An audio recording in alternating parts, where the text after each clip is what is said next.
మా యూట్యూబ్ ఛానల్లో కథలు మీకు నచ్చితే దయచేసి ఛానల్ని సబ్స్క్రైబ్ చేయండి మరియు మీ ఫ్రెండ్స్ ఇంకా తెలిసిన వారికి షేర్ చేయండి. మా యూట్యూబ్ ఛానల్లో ఉన్న వీడియోస్ని లైక్ చేయండి. రామాపురం అనే గ్రామంలో చిన్నారి గోపి అనే పిల్లవాడు నివసిస్తూ ఉండేవాడు.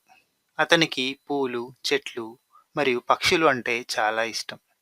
కానీ వారి ఊర్లో పెద్ద తోట లేదు.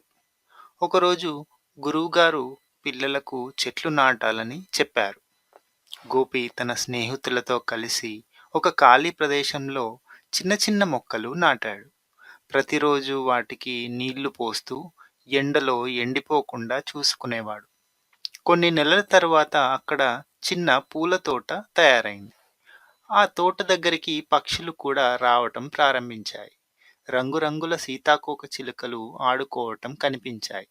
అది చూసి ఊరిలో ఉన్న వాళ్ళు అందరూ గోపిని అభినందించారు. ఆ రోజు గోపికి ఒక గొప్ప విషయం అర్థమైంది. మనం చెట్లు నాటితే ప్రకృతి మనకు అందమైన బహుమతిగా తోటని ఇస్తుందని తెలుసుకున్నాడు.